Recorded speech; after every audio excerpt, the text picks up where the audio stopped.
कि जी अगर आपको कबूल है तो आप ये बातें कर लें, अगर वो पूरी कर दी जाए, परफॉर्म कर दी जाए। आर दी एक्सेप्टेंस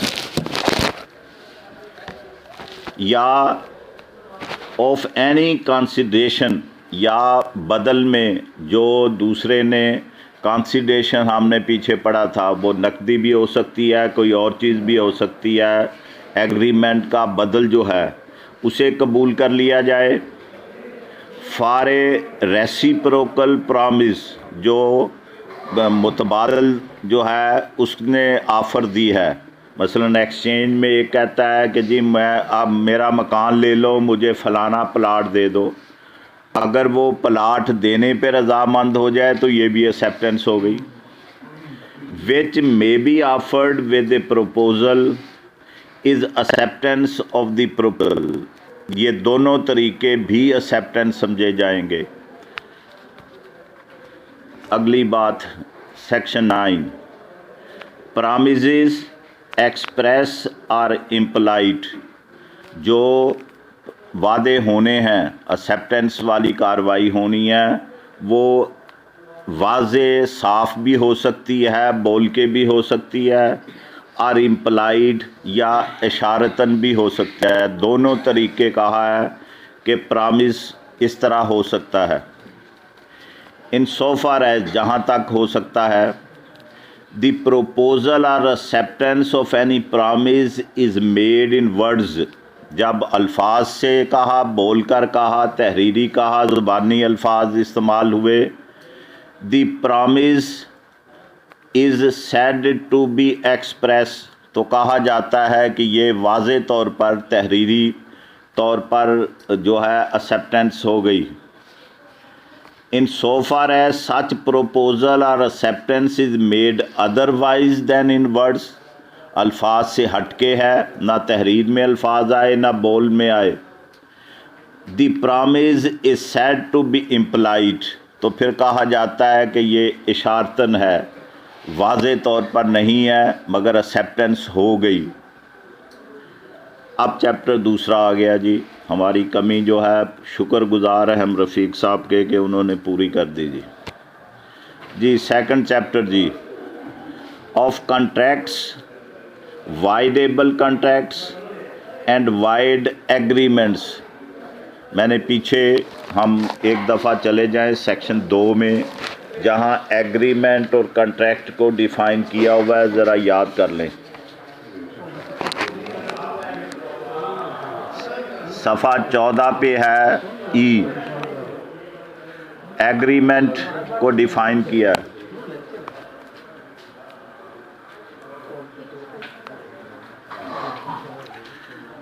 एग्रीमेंट किसे कहते हैं? Every promise and every set of promises farming the consideration for each other is an agreement. ये इसे एग्रीमेंट कहा गया। अब इसके बाद एच आ गया, contract. An agreement enforceable by law is a contract. वो एग्रीमेंट, उसको कॉन्ट्रैक्ट कहेंगे जो मुकम्मल है, कानून के मुताबिक है, एनफोर्सेबल है, जिस पे हम दावा भी कर सकते हैं, पार्टी को पाबंद भी कर सकते हैं, ख़ुद भी पाबंद हो सकते हैं, उसे कॉन्ट्रैक्ट कहा जाता है। और जो वैसे ही है, एनफोर्सेबल नहीं है, वो एग्रीमेंट है। अब इसी में लफ्ज़ वाइड एग्रीमेंट जी भी आया है इसी पेज पे। An agreement not enforceable by law is said to be void, वो कालअदम है, काबिले पाबंदी नहीं है, वो बातिल है, कालअदम है। अब आ जाएं सेक्शन 10 पे। इन अल्फाज को मद्देनज़र रखते हुए हम पढ़ने लगे हैं। What agreements are contracts. हमने दोनों का फ़र्क पढ़ लिया है कि जब एनफोर्सेबल है तो वो कॉन्ट्रैक्ट है, वरना वो एग्रीमेंट है। ऑल एग्रीमेंट्स आर कॉन्ट्रैक्ट्स, वही जो एग्रीमेंट हैं वो कॉन्ट्रैक्ट हो जाएंगे, कहे जाएंगे, if they are made by the free consent of parties, अगर आज़ाद मर्ज़ी से किए हुए हैं, जबर नहीं है, धोखा नहीं है, तो फिर वो कॉन्ट्रैक्ट है। कंपिटेंट टू कॉन्ट्रैक्ट पार्टीज़ जो कंपिटेंट टू कॉन्ट्रैक्ट हैं, जिसको कानून ने कहा है कि ये कॉन्ट्रैक्ट कर सकते हैं, अगर ल्यूनेटिक है, माइनर है, दूसरा है अपना मुफलिस है, क्या कहेंगे उसे, पापर है, तो वो कॉन्ट्रैक्ट नहीं कर सकता। अगर डिक्लेयर्ड हो कोर्ट से तो फिर वो कॉन्ट्रैक्ट नहीं कर सकता, इसलिए कंपिटेंट टू कॉन्ट्रैक्ट का लफ्ज़ आया, इस्तेमाल हुआ है। फॉर लॉफुल कंसिडरेशन, पहली बात ये हो कि फ्री कंसेंट से हो, दूसरी बात फॉर लॉफुल कंसिडरेशन हो, उसका मकसद जो है वो गलत काम ना हो, स्मगलिंग ना हो, जंग करना ना हो, प्राइवेट फ़ौज बनाना ना हो, क्योंकि ये सारे काम जो हैं ये मना किए हुए हैं कि ये जो हैं नहीं किए जा सकते, इसकी कंसिडरेशन मुकम्मल नहीं है। शराब की तजारत का कॉन्ट्रैक्ट नाकाबिले पाबंदी है। फॉर लॉफुल कंसिडरेशन, एंड तीसरी शर्त विद ए लॉफुल ऑब्जेक्ट, उसका मकसद भी कानूनी हो, मना ना हो। ये ना हो कि जी आपने ये मेरी जो बैग है जिसमें धमाका गेज मवाद है, इसको आपने कराची पहुंचाना है, कितना किराया लोगे, वो लॉफुल ऑब्जेक्ट नहीं है। And are not hereby declared to be void, चौथी बात ये है, नीचे अभी हम पढ़ेंगे कि कौन से लॉ कहता है कि ये वाइड होंगे कॉन्ट्रैक्ट। ये चार शर्तें हों तो हर एग्रीमेंट जो है उसे लॉ कहता है कि कॉन्ट्रैक्ट होगा, इन्फोर्सेबल होगा। अगली इसमें वजाहत आने लगी है। नथिंग हेयर इन कंटेंट, जो बातें अभी हमने पढ़ी है चार किस्म की, shall affect any law in force in Pakistan, जो पाकिस्तान में कवानीन बने हुए हैं उनकी जो पाबंदी है वो लाजमी होगी। ये नहीं कि जी ये ऊपर चार शर्तें पूरी होती हैं तो अब कानून की पाबंदी की क्या ज़रूरत है। And are not hereby expressly repealed, जो मनसूख हो गए हैं कवानीन, उनकी भी पाबंदी होगी कि जब वो कवानीन लागू थे तो उस वक्त के कॉन्ट्रैक्ट जो है वो फ्री होंगे कॉन्ट्रैक्ट, अगर उनकी भी पाबंदी हो। By which any contract is required to be in writing, अगर कोई कानून कहता है, अब जो agreement to sell immovable property है, ज़रा गौर से सुन लेना, उसे मई से लॉ में अमेंडमेंट करके लाजमी रजिस्टरेबल कर दिया गया है। सेक्शन 17 रजिस्ट्रेशन एक्ट में कहा है कि जो है एग्रीमेंट टू सेल भी अब रजिस्टर्ड होना ज़रूरी है। अगर जी मुझे याद पड़ता है कि मई में वो अमेंडमेंट आई है, अब जो है वो लाजमी काबिले पाबंदी है कि जिस तरह बैनामा गिफ्ट डीड हम लिखते हैं, 100 रुपये से ज़्यादा की प्रॉपर्टी वाला मामला हो तो रजिस्ट्रेशन ज़रूरी है।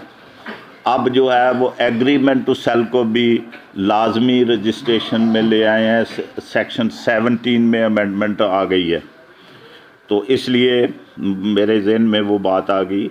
By which any contract is required to be made in writing, लाजमी है कि तहरीरी हो। अब वो आ गया कि अगर मुआहदा इन हो तो फिर आर्टिकल 17 हम रोज़ उसे पेश करते हैं कि जी 2 गवाह होने चाहिए, ये पाबंदी लाजमी होगी। और in the presence of witnesses, 2 बातें हैं, आर्टिकल 17 ने कह दिया है कि वो इन राइटिंग हो और उस पर 2 गवाह हों, अटेस्टिंग विटनेस हों, कम से कम 2 हों, ज़्यादा हो सकते हैं, ये पाबंदी नहीं, 2 से कम है तो वह इन्फोर्सेबल ही कॉन्ट्रैक्ट नहीं होगा अब, क्योंकि सेक्शन आर्टिकल 79 कानून शहादत आर्डर कहता है कि अगर उस कॉन्ट्रैक्ट को डिनाई किया गया तो फिर 2 गवाह कम अज़ कम पेश करने, अटेस्टिंग विटनेसेस जो उस तहरीरी दस्तावेज़ पे मौजूद हैं वो पेश करने लाजमी कर दिए। अगर नहीं पेश किए जाते तो वो प्रूव ही नहीं समझे जाएंगे। ये भी सुप्रीम कोर्ट ने कह दिया है कि गवाह की जो तारीफ़ है टेस्टिंग विटनेस की, transfer of property act section 3 में दी हुई उसके मुताबिक हों। जो कातिब है उसे कहा, नोटरी पब्लिक है उसे कहा गया है कि ये अटेस्टिंग विटनेस की तारीफ़ में नहीं आते। और ये भी अर्ज़ कर दूं कि ज़रूरी नहीं है कि वो गवाह शुद्ध लिख के ही गवाह बने हों, सिर्फ़ उन्होंने साइन किए हों ये काफ़ी है, मगर बतौर गवाह हाशिया किए हों, यानी कि वो उसकी तस्दीक करने के लिए हों कि हम इसे जानते हैं जो अपना एग्जीक्यूटेंट है और उसने हमारे सामने दस्तखत किए हैं, या दस्तखत पहले हो चुके हैं, उसने तस्लीम किया एग्जीक्यूटेंट ने कि मेरे दस्तखत हैं, इस पे गवाही डाल दें। ये भी उसमें लिखा हुआ है ट्रांसफ़र ऑफ प्रॉपर्टी एक्ट में। ये ज़रूरी नहीं है कि गवाहान तमाम एक ही जगह पे मौजूद हों, बल्कि एक दिलचस्प बात भी लिखी हुई है, ये पढ़ने के लिए बहुत ज़रूरी है कि एग्जीक्यूटेंट जो है उसके दस्तखत जो हैं वो ज़रूरी नहीं है कि वो ख़ुद ही करे। रोज़ झगड़ा पड़ा होता है कि जी ये भी उसी के दस्तखत हैं, कि अगर वो किसी को कहे यार मैं दस्तावेज तैयार कराई है मेरी थां ते दस्तखत कर दे, ये भी एग्जीक्यूटेंट दे दस्तखत ने। ज़रूरी नहीं है कि वो मुख्तार ही हो, ज़बानी उसका कहना कि दस्तखत कर दो, किसी और ने दस्तखत किए हैं उसके कहने पे उसकी तस्दीक के लिए जब कोई दस्तखत दस्तावेज़ पे करे, और फिर ये भी नहीं है कि वो अपना नाम, वल्दियत, पता लिख के करे, सिर्फ़ दस्तखत के अल्फाज हैं, उसने साइन किए हैं। ये भी नहीं है कि दस्तावेज़ के शुरू में किए हैं आखिर में किए हैं, सिर्फ़ इतना है कि उस कागज़ पे जिस पे वो तहरीर लिखी गई वो कागज़ नहीं है, कोई चीज़ भी हो सकती है, कोई चमड़ा भी हो सकता है, पहले यही कागज़ की इजाज़त से पहले था, दरख्त की छाल होती है, दीवार पे एक मुआहदा लिखा गया उस पे दस्तखत उसने कर दिए। ये ट्रांसफ़र ऑफ प्रॉपर्टी एक्ट में अटेस्टेड की जो डेफिनेशन दी हुई है उसे पढ़ना ज़रूरी है। और जब मैं हवाला इतना लंबा करके दे रहा हूँ, समझता हूँ कि आप ज़रूर करेंगे कि लाइब्रेरी से लेके ट्रांसफ़र ऑफ प्रॉपर्टी एक्ट उसे पढ़ लें और तवज्जो से पढ़ना है जी। Required to be made in writing और in the presence of witnesses, गवाहान भी हों, और any law relating to the registration of documents. Trans registration act भी एनी लॉ का लफ्ज़ है। हमने पढ़ा जनरल क्लासेस एक्ट में कि अगर एक जो कानून है वो रिपील होके नया कानून बनता है, तो जहाँ भी हवाला साबका कानून का दिया हुआ है, तो यार इन्हों बंद कर लै, तू पंजवीं आ रही है तेरा बोल गया है।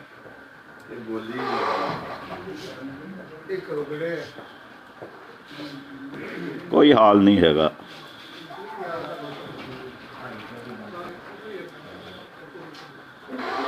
जे तो बंदे ने नवा लिया हो ना फिर तो चाह होंदा। ये उस दौर की गल है, मजाक के तौर के उत्ते करदा जदों टैलीफोन अवेलेबल नहीं सी, मोबाइल आए नहीं सी, एक्सचेंज एको ही सी, फुल सी, कोई नवा कनैक्शन नहीं सी मिलता।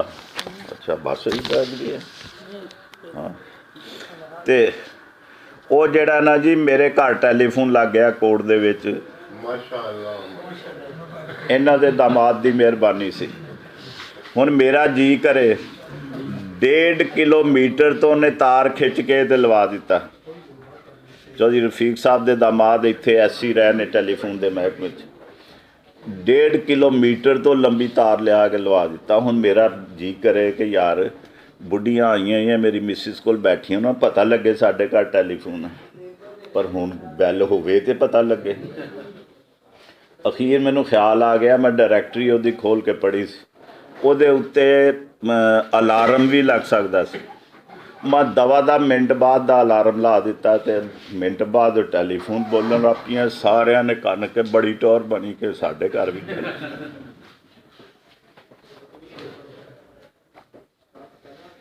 ये भी इंसानी फितरत है ना, ਉਹਦਾ जी करता है।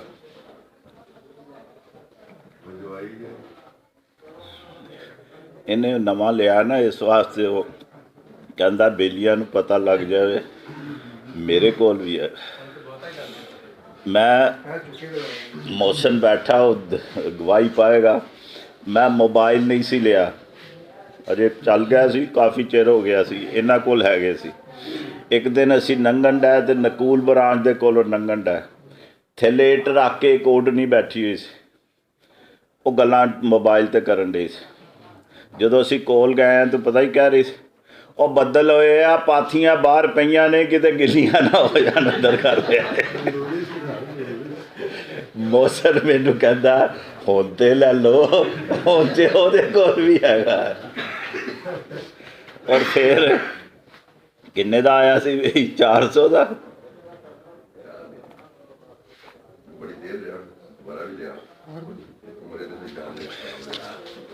ਤੇ ये भी इंसानी फितरत है जी। चलो जी, हाँ जी, आ जाइए जी सैक्शन 10 ते जी। ये सैकंड पार्ट जेड़ा दोबारा पढ़न लगा। नथिंग हेयर इन कंटेंट, ऊपर आ गया ना कि तमाम एग्रीमेंट कॉन्ट्रैक्ट होंगे, मगर उसमें ये इस्तिस्ना बयान हुए कि ये बात शर्तें पूरी होनी चाहिए, फिर ही एग्रीमेंट कॉन्ट्रैक्ट होगा। Shall affect any law in force in Pakistan, कौन कौन सा? And are not hereby expressly repeal, अगर कोई रिपील हो गया तो फिर तो वो ला रहा नहीं। बाई विच, वो कानून जो पाकिस्तान में लागू है उससे क्या हो रहा है? Any contract is required to be made, ये टू डाल लें इसमें बी से पहले, to be made in writing, कि तहरीरी अगर वो कानून कहता है तो फिर होगा। Or in the presence of witnesses, या गवाहान की शर्त है। एक तो मैंने आर्टिकल 17 कहा कि उसके मुताबिक गवाहान होने हैं। Any future or monetary obligation का कॉन्ट्रैक्ट कोई भी हो तो वो 2 गवाह होने ज़रूरी कर दिए। इसी तरह ट्रांसफ़र ऑफ प्रॉपर्टी एक्ट में मुझे याद है जब पढ़ा था कि मार्गेज डीड पे, सेल डीड की पाबंदी नहीं है कि उस पर ज़रूर गवाह हों। मार्गेज डीड जो है उस पर 2 गवाहान होने ज़रूरी कर दिए, और उसकी इंटरप्रिटेशन ये है कि अगर गवाह नहीं है तो मार्गेज पूरा होगा ही नहीं, पर रहन समझा ही नहीं जाएगा। इसलिए ये बयान हो रहा है कि अगर कानून कोई कहता है कि इन राइटिंग हो तो फिर एग्रीमेंट कॉन्ट्रैक्ट बनेगा। दूसरी शर्त है कि गवाहान अगर होने हैं तो वो भी होने चाहिए। और तीसरी शर्त यह है कि अगर रजिस्ट्री होना ज़रूरी है, जैसे मैंने कहा कि बाकी डॉक्यूमेंट तो उसमें बयान हुए हैं, उनमें सेक्शन 17 में इस्तिस्ना भी दिया हुआ है कि ये डॉक्यूमेंट अगरचे पहली शराइत पे पूरे आते हैं, मगर ये अगर नहीं भी रजिस्ट्री हुए तो इसी तरह समझे जाएंगे जैसे रजिस्टर्ड हैं। मिसाल के तौर पे एक दावे में मुझे ज़रूरत पड़ गई, हाउसिंग की जो थी सेल डीड महकमा हाउसिंग ने जारी की, वो रजिस्ट्री नहीं उन्होंने करवाई थी, और कोई अपना वालदा के नाम था, उसे मरे भी 13 साल हो गए थे, और एक अपने वकील साहब का मामला था, वो लेके आ गए कि जी आप इसका क्या करें, ये रजिस्ट्री नहीं करवाई। और रजिस्ट्रेशन एक्ट में भी लिखा हुआ है कि डॉक्यूमेंट को जो रजिस्ट्रेशन के लिए पेश करना है वो 4 माह के अंदर अंदर पेश करना है। उसे 14 साल हो चुके थे। फिर जो है वो अमल दरामद के लिए दरख्वास्त मैंने दिलवाई, वो ना सिर्फ ADCR ने खारिज कर दी, कमिश्नर ने भी कहा कि मामला सिविल कोर्ट का वहाँ ले जाओ। फिर यहाँ करके तो कोर्ट को बताया कि जी सेक्शन 17 जो कहता है कि सेल डीड 100 रुपये से ज़्यादा वो लाजमी जो है वो रजिस्ट्री होनी है, मगर उसमें इस्तिस्ना दिया हुआ है कि अगर गवर्नमेंट गारंट हो तो फिर रजिस्ट्री की कोई ज़रूरत नहीं, ये गवर्नमेंट गारंट है। इसी तरह सेक्शन 19 रजिस्ट्रेशन एक्ट में भी दिया हुआ है कि जो डॉक्यूमेंट इस्तिस्ना में आते हैं वो इसी तरह काबिल पाबंदी होंगे जिस तरह रजिस्ट्री शुदा डॉक्यूमेंट हों। फिर वो दावा डिग्री हुआ और वो उनकी कोठी जो है वो उनके नाम हो गई। दो वकील अपने हैं, क्योंकि कोई बुराई वाली बात नहीं है। अपने सीनियर वकील हैं, एक अरशद अली चौधरी जो एडवोकेट सुप्रीम कोर्ट हैं, और दूसरे सफदर अली चौधरी, उनकी हमशीरा भी बैरिस्टर है, ये भी तीसरी वो भी थी जी। तो इस तरह जो है ये बज़ाहिर छोटी छोटी बातें हैं, मगर वकील ताई बनना है जे पढ़ियाँ भी जान और याद भी रखियाँ जान। 3 दिन अपना 10 दिन पहले डिस्ट्रिक्ट जज साहब के पेश हुआ, उनके पास एक अपील आई थी, रिवीजन थी, इजरा जो है वो पेश की गई। सिविल जज ने इजरा खारिज कर दी ये कह के कि मैंने तो डिग्री की नहीं है। मैंने दावा खारिज किया था, एपलेट कोर्ट ने डिग्री की है, जिसने डिग्री की है इजरा उसने करनी है, वहाँ ले जाए। उसकी निगरानी दायर हुई थी। तो डिस्ट्रिक्ट जज साहब, मैं अपने केस फारग हुआ तो वो कहने लगे इसमें as friend of the court, उन्होंने ये तर्जमा एमिकस क्वेराई का तर्जमा करके तो मुझे मुखातब करके कहा कि ये बात सिविल जज ने ठीक की है। मैंने कहा जी सेक्शन 38 CPC में लिखा हुआ है कि इजरा वो कोर्ट करेगी जिसने डिक्री सादर की है, मगर साथ सेक्शन 37 CPC में ये बात लिखी है कि the court which pass the decree means 1 2 3 बातें उन्होंने की हैं, वो हम पढ़ लेते हैं। सिविल जज ने गलत किया है, वैसे बज़ाहिर 38 पढ़ें तो उसमें यही है कि जिसने डिक्री की है वो इजरा करेगी। वो कहता ठीक है, सिविल जज के अपील एपलेट कोर्ट ने की है, एडिशनल डिस्ट्रिक्ट जज में इजरा भी वही करेगा, मगर सेक्शन 17 को पढ़ के देखें। उसने कहा है कि जी इसमें इसका मतलब 3 बातों शामिल होंगी। अगर कोर्ट जिसने डिक्री सादर की है वो एपलेट कोर्ट हो तो फिर इजरा जो है वो first court of first instance ने करनी है, वो समझी जाएगी court which pass the decree, section 37 में दिया हुआ है। दूसरी बात लिखी हुई है कि अगर कोर्ट की ज्यूरिडिक्शन ख़त्म हो जाए, वो कोर्ट अबालिश हो जाए, उससे इख्तियार वापस ले लिया जाए, तो फिर वो कोर्ट जो है वो इजरा करेगी जिसमें अब अगर वही दावा जिसमें वो डिक्री हुई है दायर करना हो जिस कोर्ट में दायर होना है। मसलन हम डिस्ट्रिक्ट जज के पास करते हैं कि जी पुरानी हो गई, कोर्ट अबालिश हो गई है या कोर्ट की ट्रांसफ़र हो गई है, तो ये कोर्ट जो है वो फ़ैसला करे। तो ये बातें बज़ाहिर छोटी छोटी हैं, मगर उन्हें मद्देनज़र रखना वकील के ज़ुम्मा है। और फिर बात कर दूं कि जब हमें पार्टी वकील करती है तो हम सर्विस प्रोवाइडर हैं, फ़ीस लेते हैं ऑन पेमेंट, हम उन्हें सर्विसेज देते हैं।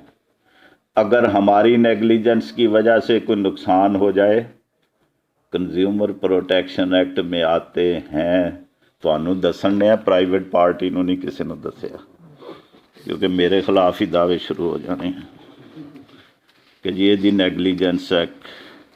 ये छोटी बातें हैं मगर ज़रूरी हैं।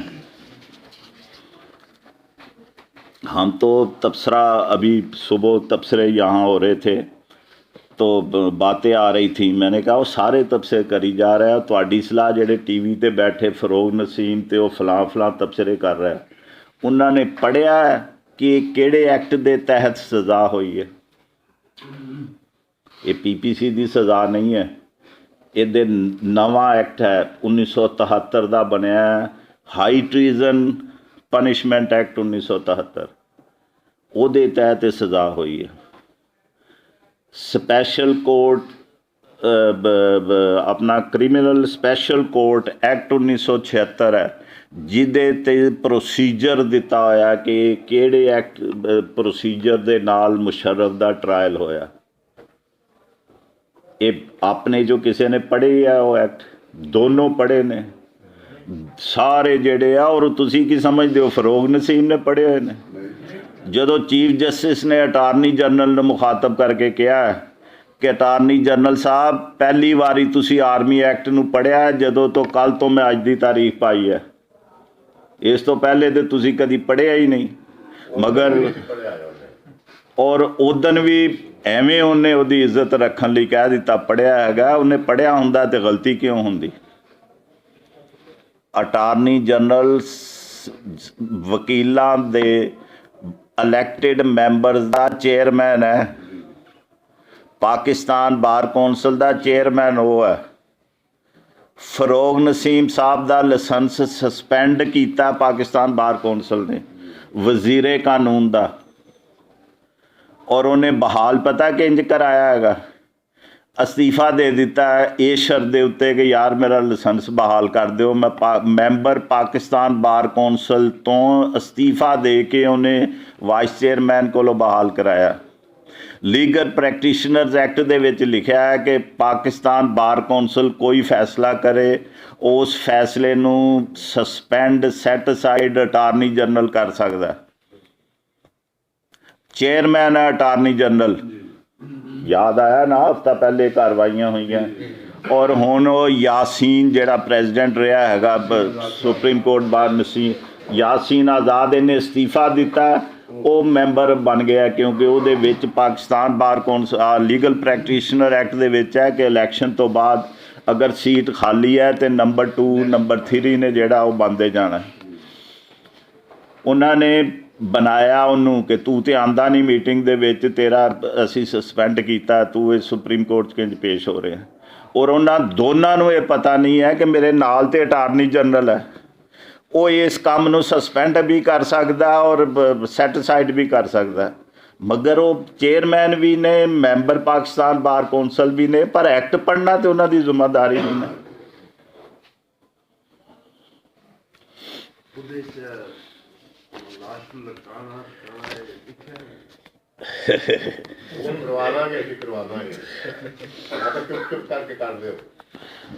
अजे मैं जिहड़ा प्रिजन एक्ट है अपना प्रिजन रूल्स ने ना जिन्हों आप जेल मैनुअल कहना वो नहीं पढ़िया, इस वास्ते मैं फौरी सवाल का जवाब नहीं दे सकता।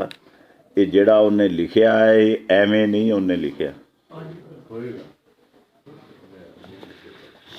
ਜਿਹੜੇ है ना कि डैथ सेंटेंस होनी है वो किंज देनी है, पूरी दुनिया च उन्हें चेंज की है कि टीका ला के मार देना, जिहड़ा वो कुर्सी दे उत्ते बिजली का शाक दे के इलैक्ट्रिक शाक मार देना। अपने जिहड़ा पहले ये सीगा कि जी तलवार मारनी है गर्दन कट देनी है, हुण शैल बी हैंगड टिल डैथ है। डॉक्टर एक मौजूद होंदा जब तक वो तस्दीक नहीं करता कि मर गया, वो लटकिया रहिंदा भावें 4 दिन लंघ जाण। और shall be hanged by rope in neck है, उन्होंने डैथ सेंटेंस दी है, उन्होंने किंज होना। जे वो कहे मैं जहर खा ली तो फिर की होना, उन्होंने सज़ा तो अमल दरामद नहीं होना। इस वास्ते कि क्योंकि मैं फौजदारी नहीं है, असलम बैठा, पर मैनू पूरा पूरा यकीन है कि उन्हें किहड़ा जेल मैनुअल कदी पढ़िया। एक अपने साहब होंदे सी बार दे विच, उदों जेल मैनुअल एक ही किताब होंदी सी, वकीलों कोल नहीं सी होंदी। वो जिहड़ा लापता हो गया सी वकील, की ना सी उहदा बई, उन्हें हमेशा अपने बैग च वो बार वाली किताब रखी सी, अपनी 16 रुपये की उन्हें भी नहीं सी लई, क्योंकि उन्हें हर हफ्ते जेल जाना ही जाना हुंदा सी। वो किताब उन्हें रखी सी क्योंकि मैं पढ़ी नहीं, इस वास्ते सवाल का जवाब फौजदारी वाला। क्यों जी असलम बैठा, मैनू लगता है हाँ जी ये जिहड़ा आर्डर है जेल मैनुअल के मुताबिक की पोजीशन है, शैल बी हैंगड टिल डैथ ते है। अगर वो पहले डैथ हो जाए तो फिर की है पोजीशन? अल्लाह अकबर।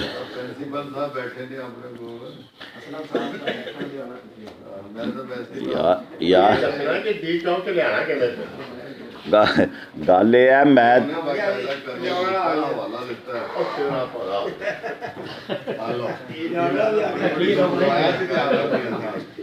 चलो जी आ जाओ जी, वापस आ जाइए। एक सैक्शन होर पढ़ लिए क्योंकि जुम्मा भी है ना, 12 तो बज गया। 11 पढ़ लिए जी।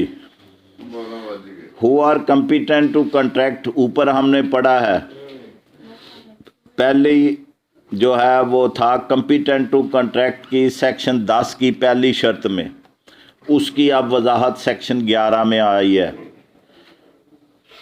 Every person is competent to contract who is of the age of majority according to the law to which he is subject. अब जो सिविल कॉन्ट्रैक्ट करना है उसके मुताबिक मेजॉरिटी एक्ट अप्लाई करता है। मेजॉरिटी एक्ट में जो पहले भी मैं एक दफ़ा शायद बात कर चुका हूँ, अपने एक रिटायर्ड डिस्ट्रिक्ट जज अपने वकील साथी थे, एक दिन वो चैम्बर में आके मेरे पास चुप करके बह गए। मेरी तवज्जो हुई तो मैं उन्होंने गोडियां नूं हथ लाया, कदी नहीं सी आए, तो मैं पूछा मैं क्या खैरियत है। वो कहन लगे एक मुसीबत च पै गए। मैं कि कहन लगे मैं एक तनसीखे निकाह का दावा कुड़ी वालों दायर कर दिता। जवाब दावा ये आ गया है कि जी ये तो 18 साल तो घट उम्र दी है, दावा कर नहीं सकती। थ्रू नैक्सट फ्रेंड किया नहीं गया। और आर्डर 32 CPC च लिखा है कि अगर माइनर वालों दावा विदाउट नैक्सट फ्रेंड किया जाए तो कास्ट मुकदमे का खर्चा मुद्दा लैन वकील भरेगा। ये जवाब दावा आ गया है कि जी वकील साहब खर्चा देन। हुण तेन पता है मैं डिस्ट्रिक्ट जज भी रहा, अगर सिविल जज ने 10 रुपए भी कास्ट पा दी तो की बनेगा। मैं इस वास्ते परेशानी चाहते मैं लैके आ गया बारूम च आके, तो मैं मेजॉरिटी एक्ट कढ़िया, कढ़ के मैं क्या तुसीं उन्ना चिर सैक्शन पढ़ो, मगर इहदा प्रीएम्बल पढ़ना है कि कित्थे कित्थे अप्लाई करता है। उहदे च लिखिया है कि ये जिहड़ा मैरिज है, डाइवोर्स है, मेनटेनेंस है, उहदे ते अप्लाई नहीं करना। ये जिहड़ा तुहाडा दावा है ये मैरिज और डाइवोर्स नाल मुतलका तनसीखे निकाह दा दावा, इहदे उत्ते 18 साल की उम्र नहीं है, इहदे उत्ते उम्र उही चलनी है टू जिहड़े अल्फाज ने who is of the age of majority according to the law to which he is subject. इस काम वास्ते जिहड़ा वो लॉ ऑफ सब्जैक्ट जिहड़ा मुहम्मदन लॉ चलेगा। मेजॉरिटी खातून दी वो होएगी जिहड़ी मुहम्मदन लॉ ने कही है।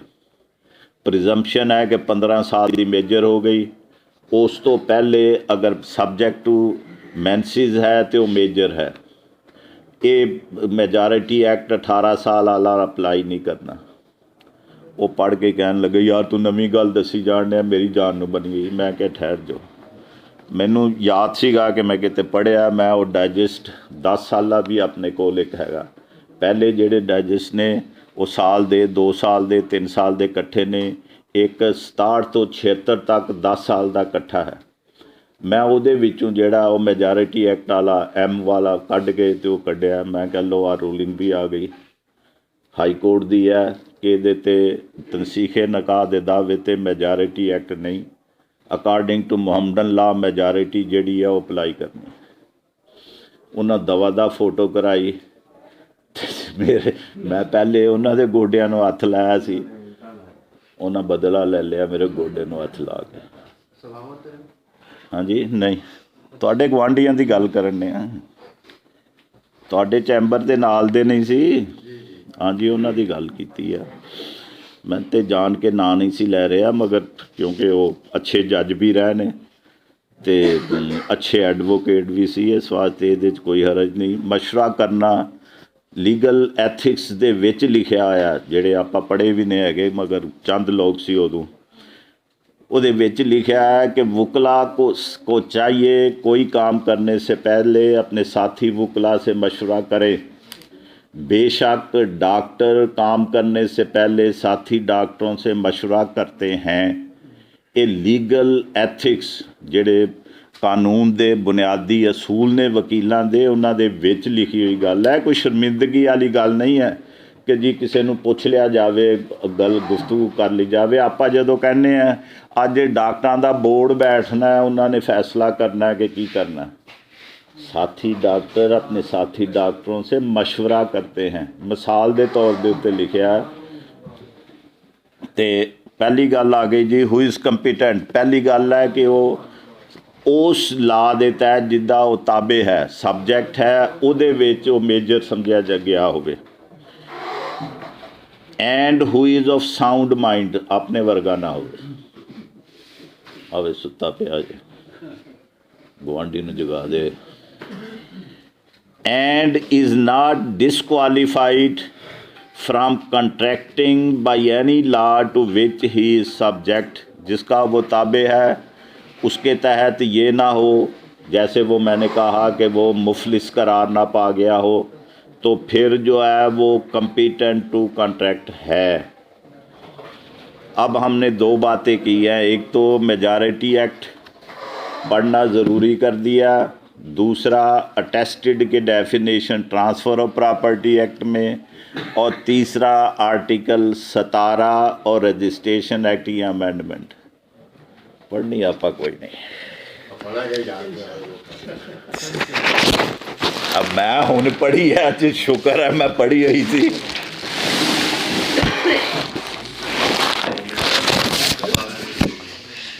मिर्जा साहब ने पढ़ाई है, ताइयों तो शो मारन डाया। कॉन्ट्रैक्ट